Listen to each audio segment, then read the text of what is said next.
जय श्री राधे कृष्ण। प्रिय दोस्तों, आज को वीडियो में हम जानेंगे कि भगवान श्री कृष्ण की दृष्टि से सबसे बड़ा पुण्य क्या है, सबसे बड़ा पाप क्या है, सबसे बड़ा तीर्थ क्या है, सबसे बड़ी सेवा क्या है और मनुष्य का सबसे बड़ा पुण्य क्या है।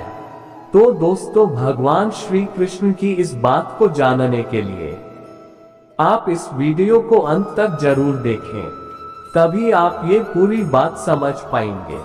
और कमेंट में जय श्री राधे कृष्णा जरूर लिखिए। तो आइए जानते हैं, हम भगवान को जब याद करते हैं, जब हमें उनकी जरूरत होती है या हम उनसे कुछ मांगते हैं, जब तक हम मुश्किल में ना हो तब तक हम भगवान को याद नहीं करते हैं। बस जीवन की समस्याओं में ही भगवान को मनुष्य याद करता है और प्रार्थना करते हुए भी हम लोग भगवान से सौदेबाजी भी करते हैं कि भगवान ये काम कर दो, आपको ये दूंगा, ये कर दो, ये दूंगा। बस हम ये भूल जाते हैं कि ये जो हम उनको दे रहे हैं, असल में ये सब उन्हीं का है, हमारा कुछ नहीं। यदि आपके मन में भी ये सवाल आता है कि मनुष्य का सबसे बड़ा पाप कौन सा है, तो चलिए आज हम आपको बताते हैं कि दुनिया में ऐसा कौन सा पाप है जिसकी कभी माफी भी नहीं मिलती है। इसे लेकर वेद शास्त्र क्या कहते हैं। मनुष्य के सबसे बड़े पाप को लेकर श्री कृष्ण कहते हैं कि एक मनुष्य हथियार से ज्यादा अपने शब्दों से दूसरों का घायल कर सकता है। कड़वे बोल दुनिया में एक ऐसी चीज है जो बिना हाथ लगाए दूसरों पर वार कर सकते हैं। एक कथन में कहा गया है कि जो व्यक्ति माता पिता के लिए अपनी जुबान की ताकत का इस्तेमाल करता है, उससे बड़ा पाप जीवन में कोई नहीं। इस कथन का अर्थ है, माता पिता के लिए अपशब्द बोलने वाला इंसान महापापी कहलाता है। इस गलती की नहीं मिलती माफी। हमारे हिंदू धर्म में माता पिता को ईश्वर के समान माना गया है। सभी माता पिता अपने बच्चों की खुशी के लिए पूरी जिंदगी झोंक देते हैं। अपने जीवन का हर पल कड़ी मेहनत कर उनके जीवन को सुख सुविधाओं भरा बनाने के लिए समर्पित कर देते हैं। पर संतान की ये एक गलती या कहें पाप माता पिता को जिंदगी भर का दुख देता है। श्रीमद् भगवद गीता के अनुसार जिस तरह तीर से निकला बाण कभी वापस नहीं लौटता, उसी प्रकार जुबान से निकले शब्द कभी वापस नहीं लिए जा सकते। अक्सर लोग गुस्से में आकर माता पिता को भी कड़वे शब्द बोल देते हैं, पर जब गुस्सा शांत होता है तो व्यक्ति के पास पछतावे के अलावा कुछ नहीं रह जाता। इसलिए आपको अपने गुस्से पर कंट्रोल करना आना चाहिए। साथ ही याद रखना चाहिए कि हमारी जुबान से निकला गलत शब्द माता पिता के दिल को किसी भी प्रकार की ठेस न पहुंचाए। अगर माता पिता माफ भी कर दे तो भी भगवान इस गलती को कभी माफ नहीं करता। मनुष्य का सबसे बड़ा पाप जैसी कभी माफी नहीं मिलती है। ईश्वर घर पर माफी, जी हाँ, भगवान पर तो हर कोई विश्वास करता है। यानी इंसान कुछ भी गलती करता है तो सर्वप्रथम भगवान से ही माफी मांगता है। कुछ भी होता है तो लोग कहते हैं कि उसे भगवान से तो डर। हर बात के लिए लोग मनुष्य ईश्वर को याद करता है। जी हाँ, आपको बता दें कि भगवद गीता के अनुसार आपको क्या याद लाना चाहते हैं। वह कहते हैं कि जो व्यक्ति माता पिता के लिए अपने जुबान की ताकत का इस्तेमाल करते हैं तो उसे बड़ा पाप इस जीवन में दूसरा कोई नहीं है। इस बात का कथन यह है कि माता पिता के लिए बुरे शब्द बोलने वाले इंसान संसार का सबसे बड़ा माँ बाप ही होता है। उसके लिए इस संसार में कोई जगह नहीं है। संसार का सबसे बड़ा सुख माता पिता का ही होता है। भगवत गीता के मुताबिक संतान सुख कब मिलता है, जब वह अपने माता पिता का नाम पूरे संसार में रोशन करे। साथ ही संतान को कामयाब के लिए माता पिता पूरा दुख लेकर अपने संतान को सुख सुविधा प्रदान करता है ताकि उसे जीवनी हर सुविधा मिल सके। आप ये बात तो जानते हैं, माता पिता से बढ़कर इस दुनिया में दूसरा कोई नहीं है। यदि मनुष्य के शब्दों में सांप से ज्यादा जहर होता ही सांप के काटने से एक ही मनुष्य मारता है, लेकिन मनुष्य के शब्दों से कोई आज तक नहीं बचा है। साथ ही कृष्ण जी ने कहा है कि माता पिता को ईश्वर के बराबर माना गया है। माता पिता अपनी बच्ची के लिए अपनी पूरी हिंदी कुर्बान कर देते हैं। एक बार तीर निकल जाने से कभी वापस नहीं आता।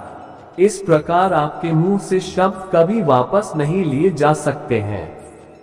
इसलिए जब भी बोलो आप सोच समझकर बोलो, ताकि कभी भी किसी को बुरा ना लगे। अक्सर ऐसा होता है कि व्यक्ति क्रोध में अपने माता पिता को भी कड़वे शब्द बोल देते हैं, लेकिन जब उसे बात को सोचते हैं तो पछतावा के अलावा उसके हाथ में कुछ नहीं होता है। याद रखें, हमारा एक गलत वाक्य या शब्द उनके दिल को गहरी ठेस पहुंचा सकता है। ऐसे में अगर वह माफ भी कर दें, ईश्वर कभी इस गलती को माफ नहीं करता है। कहने को इंसान पुण्य के लिए तीर्थ पर जाता है, जहां लोग परिक्रमा, पूजा पाठ, स्नान, मुंडन आदि कार्यों के लिए जाते हैं। हम सभी जानते हैं कि उस पवित्र स्थल को तीर्थ स्थल कहते हैं। 3 शब्द के स्थल के अनेकानेक अर्थ निकलते हैं। उदाहरण स्वरूप सड़क, मार्ग, रास्ता, घाट, स्रोत, जलाशय, साधना अथवा मंत्रणा आदि। तीर्थ से तात्पर्य पुण्य कार्य के लिए अर्पित स्थान विशेष से भी है, जो प्रायः किसी पवित्र नदी या सरोवर के किनारे बना हो। उपचार, तरकीब, पुण्यात्मा, योग्य व्यक्ति तथा श्रद्धा का पात्र, ये सब पद भी तीर्थ के अर्थ के रूप में प्रयुक्त होते हैं। मुक्ति प्रदान करने वाले या रक्षक को भी तीर्थ कहा जाता है, लेकिन तीर्थ का जो सबसे उपयुक्त अर्थ प्रतीत होता है वह है तारने वाला या मोक्ष प्रदान करने वाला। इसीलिए तीर्थ स्थलों की कल्पना मोक्ष प्रदान करने वाले स्थलों के रूप में की गई है। ऐसा स्थान जहां जीवन मृत्यु के चक्र से आत्मा मुक्त हो जाती है। मोक्ष की इच्छा है तो तीर्थ स्थानों की यात्रा कीजिए। मोक्ष और तीर्थ दोनों शब्द एक दूसरे के पर्याय जैसे रहे हैं, लेकिन क्या मात्र एक स्थान विशेष या जड़ पदार्थ मोक्ष में सहायक हो सकता है? वे सभी संज्ञा शब्द, चाहे वे व्यक्ति हो, स्थान हो अथवा भाव हो, या जो भी मनुष्य की श्रद्धा के केंद्र हैं, तीर्थ ही हैं। धर्मोपदेशक अथवा अध्यात्म भी तीर्थ है। उपदेश, शिक्षा और यज्ञ भी तीर्थ ही है। योग्य व्यक्तियों द्वारा किया गया पवित्र कार्य भी तीर्थ है, और जहां ये कार्य संपन्न किया जाए वह स्थल भी तीर्थ ही कहलाने लगता है। स्थान विशेष तीर्थ का प्रतीक बन जाता है। जब स्थान विशेष ही तीर्थ की पहचान बन जाता है तो तीर्थ का मूल तत्व भुला दिया जाता है। जब मंदिर, मस्जिद, नदी या सरोवर का घाट या पर्वत श्रृंग तीर्थ है तो तीर्थ यात्री और उसकी श्रद्धा भी तीर्थ है। जब तीर्थ यात्री ही नहीं होगा तो तीर्थ ही कहां से होगा? और अगर तीर्थ यात्री में श्रद्धा ही नहीं होगी तो भी तीर्थ का क्या प्रयोजन? शिक्षक भी तीर्थ है और शिक्षणालय भी तीर्थ है। यहाँ तीनों की प्रकृति भिन्न है, लेकिन तीनों का उद्देश्य एक ही है, और वह है ज्ञान द्वारा स्वयं को जानना। आत्मज्ञान में सहायक होने वाले तत्व ही सच्चे तीर्थ हैं। उनका स्वरूप चाहे जैसा भी हो। जैन धर्म के 24 तीर्थंकर हुए हैं। तीर्थंकर का अर्थ है पथ प्रदर्शक अथवा मुक्ति का मार्ग दिखाने वाला। अतः सभी तीर्थंकर तीर्थ ही हुए। भगवान आदित्यनाथ या ऋषभदेव भी एक तीर्थ हैं। भगवान बाहुबली और भगवान महावीर भी तीर्थ हैं। उनकी स्मृति में स्थापित मंदिर या शिवालय भी तीर्थ है। उनकी वाणी भी तीर्थ है। मंत्र भी एक तीर्थ है और मंत्रोच्चारण से उत्पन्न भाव सृष्टि भी एक तीर्थ यात्रा है। माता पिता और गुरु भी तीर्थ है। तीर्थ क्या है, ये सरल से इस पौराणिक प्रसंग से समझा जा सकता है। शिव ने अपने पुत्रों से कहा कि जो सबसे पहले तीनों लोकों की परिक्रमा करके लौटेगा वह पुरस्कार का अधिकारी होगा। कार्तिकेय तो अपने वाहन मयूर पर सवार होकर तीनों लोकों की परिक्रमा के लिए उड़ चले, लेकिन गणेश वहीं बैठे रहे। थोड़ी देर बाद वह उठे और अपने मूषक पर सवार होकर अपने समक्ष उपस्थित माता पिता की ही परिक्रमा कर ली और पुरस्कार जीत लिया। माता पिता से बढ़कर दूसरा और तीर्थ कहाँ है? उसी प्रकार मनुष्य के लिए उसके सबसे पवित्र तीर्थ माता पिता है और उनकी सेवा ही सर्वोपरि है। जीवन में मानव सेवा सबसे बड़ी सेवा है। इस सेवा से कष्ट दूर होते हैं, इसलिए प्रत्येक व्यक्ति को ये सेवा करनी चाहिए। उन्होंने कहा कि मानव सेवा कर्म है, साथ ही यह जिम्मेदारी भी है। प्रत्येक मनुष्य को ये सेवा कर्म की तरह करनी चाहिए। कहा कि जो व्यक्ति निस्वार्थ भाव से दूसरों की सेवा करता है उसके कष्ट अपने आप दूर हो जाते हैं। देवताओं की प्रार्थना करना मनुष्य का आध्यात्मिक कर्तव्य है, लेकिन प्रार्थना उसी व्यक्ति की स्वीकार की जाती है जो सेवाभावी होता है। सेवा भाव को एक छोटी सी कहानी से समझते हैं। एक गुरु अपने आश्रम में लोगों की चिकित्सा भी किया करते थे। उनके इस कार्य में उनके 2 शिष्य सहयोग देते थे। दोनों शिष्य बड़े ईश्वर भक्त थे। वे प्रतिदिन सुबह ईश्वर की प्रार्थना करते थे। एक बार आश्रम में कोई रोगी आ गया। उस समय दोनों शिष्य अपनी प्रार्थना में व्यस्त थे। गुरु ने अपने सहयोग हेतु शिष्यों को बुलाने के लिए एक व्यक्ति भेजा, लेकिन शिष्यों के लिए प्रार्थना से बढ़कर कुछ भी नहीं था। जब वह व्यक्ति शिष्यों के पास गया तो उन्होंने कहा, अभी हमारी प्रार्थना चल रही है, प्रार्थना समाप्त होते ही हम आते हैं। थोड़ी देर होने पर गुरु ने फिर व्यक्ति को भेजा। इस बार शिष्य आ तो गए, लेकिन वे थोड़े क्रोध में थे। उन्होंने आते ही गुरुजी से कहा, आपने हमें अचानक क्यों बुलाया? ये समय हमारी प्रार्थना का है। हम इस समय ईश्वर की पूजा के अतिरिक्त अन्य कोई कार्य नहीं करते। गुरु ने उस रोगी की ओर इशारा करते हुए कहा, मैंने इस व्यक्ति की सेवा के लिए तुम्हें बुलाया है। देवता तो किसी भी समय प्रार्थना स्वीकार कर सकते हैं, लेकिन सेवा करने का समय कभी कभी ही आता है।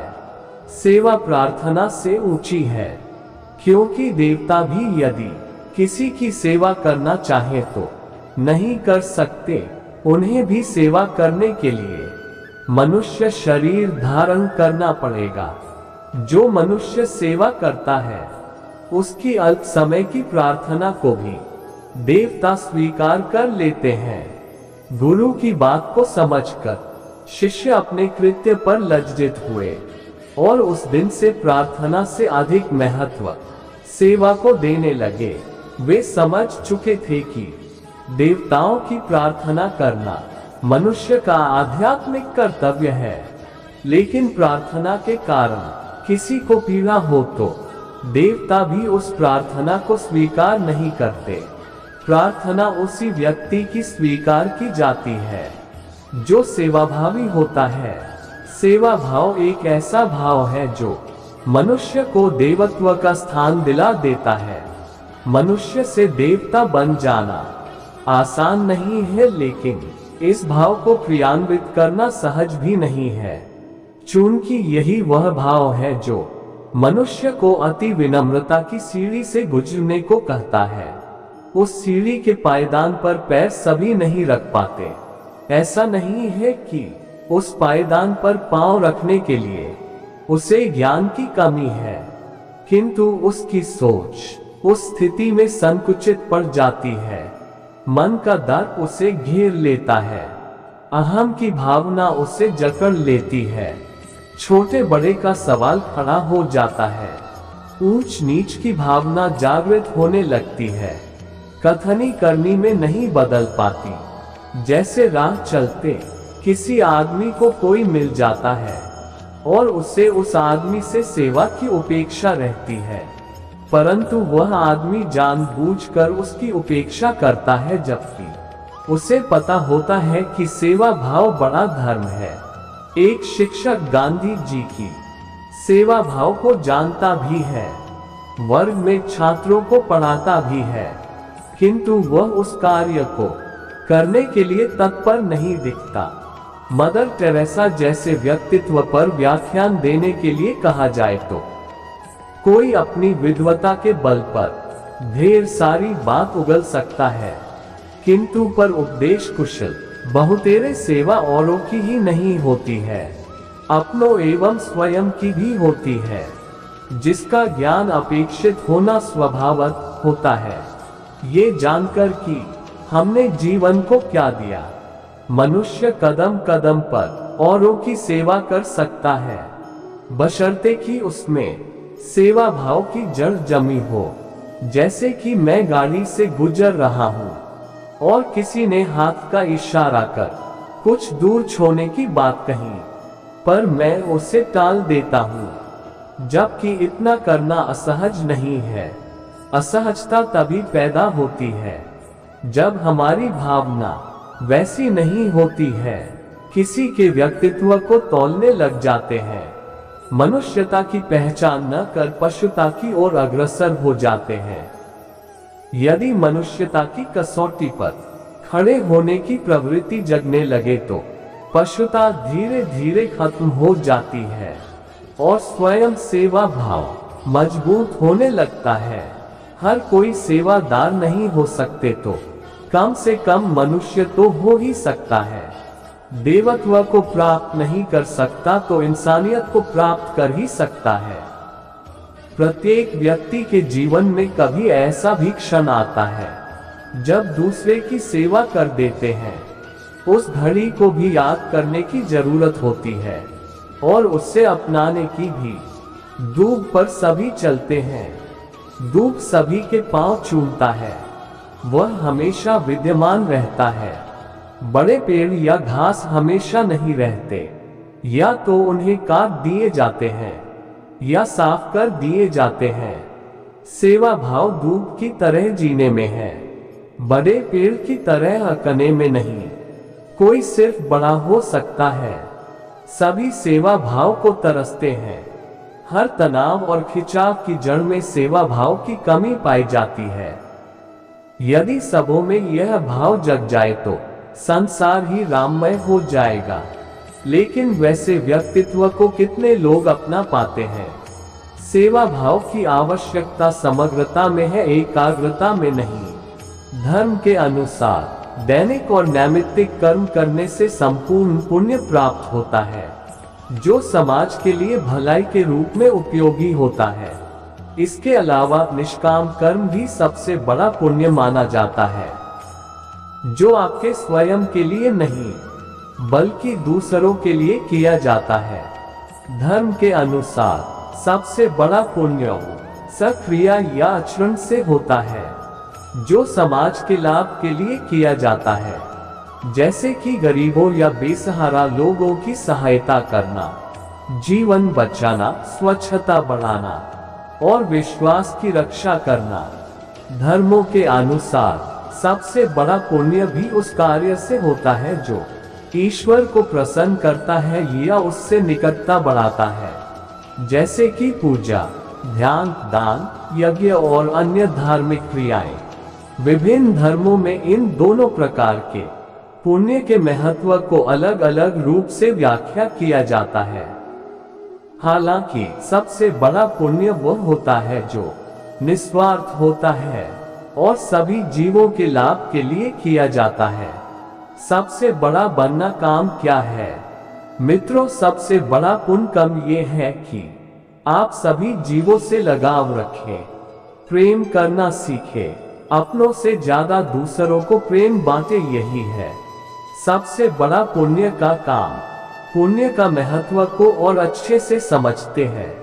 एक राजा बहुत बड़ा प्रजापालक था, हमेशा प्रजा के हित में प्रयत्नशील रहता था।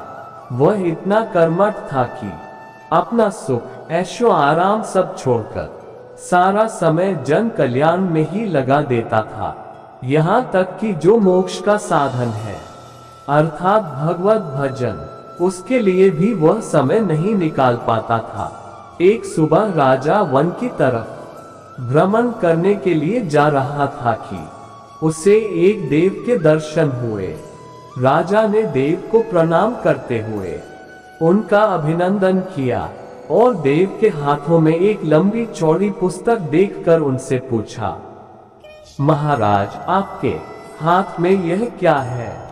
देव बोले, राजन, ये हमारा बही खाता है जिसमें सभी भजन करने वालों के नाम हैं। राजा ने निराशायुक्त भाव से कहा, कृपया देखिए तो इस किताब में कहीं मेरा नाम भी है या नहीं। देव महाराज किताब का एक एक पृष्ठ उल्टने लगे, परंतु राजा का नाम कहीं भी नजर नहीं आया। राजा ने देव को चिंतित देखकर कहा, महाराज, आप चिंतित ना हो, आपके ढूंढने में कोई भी कमी नहीं है। वास्तव में ये मेरा दुर्भाग्य है कि मैं भजन कीर्तन के लिए समय नहीं निकाल पाता और इसलिए मेरा नाम यहाँ नहीं है। उस दिन राजा के मन में आत्मग्लानि सी उत्पन्न हुई, लेकिन इसके बावजूद उन्होंने इसे नजरअंदाज कर दिया और पुनः परोपकार की भावना लिए दूसरों की सेवा करने में लग गए। कुछ दिन बाद राजा फिर सुबह वन की तरफ टहलने के लिए निकले तो उन्हें वही देव महाराज के दर्शन हुए। इस बार भी उनके हाथ में एक पुस्तक थी। इस पुस्तक के रंग और आकार में बहुत भेद था और यह पहली वाली से काफी छोटी भी थी। राजा ने फिर उन्हें प्रणाम करते हुए पूछा, महाराज, आज कौन सा बही खाता आपने हाथों में लिया हुआ है? देव ने कहा, राजन, आज के बही खाते में उन लोगों का नाम लिखा है जो ईश्वर को सबसे अधिक प्रिय है।